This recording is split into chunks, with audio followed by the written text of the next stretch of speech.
Okay, the next thing I'm going to show you is all about stroke weights and line styles. We've already done a little bit on stroke weights, but this will show you how to make the mobile phone tray. So I'm going to do a single click and draw a rectangle at 150 by 55. You can go ahead and put your own radiuses in the corner. I'm going to make these ones 5 millimeters. Cancel that out, yes. 5 millimeters. Okay, next I'm going to draw an individual line. For this, I'm just going to do a single click on the left-hand edge. I'm going to draw a 150 millimeter line at 0 degrees. That indicates that it's going to go horizontal to the right. And do the same here. So I've now got 2. Using my black selection tool, I'm going to select both of those individual lines and go to stroke up here. Change it to a dashed line. If you wish, you can make the dashes a little bit closer together, like 6. Doesn't really matter for this purpose.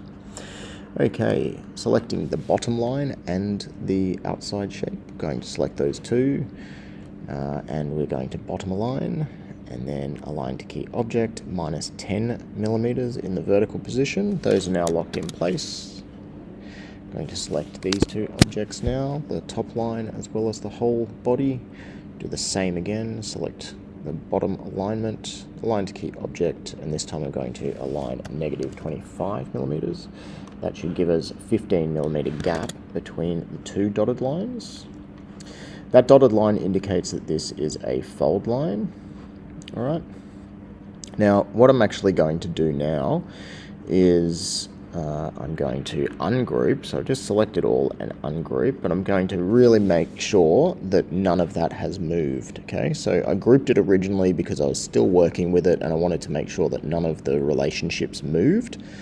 But I've ungrouped for a very particular reason. I'm now going to select the outside shape. I need to ungroup that. Select the outside shape only.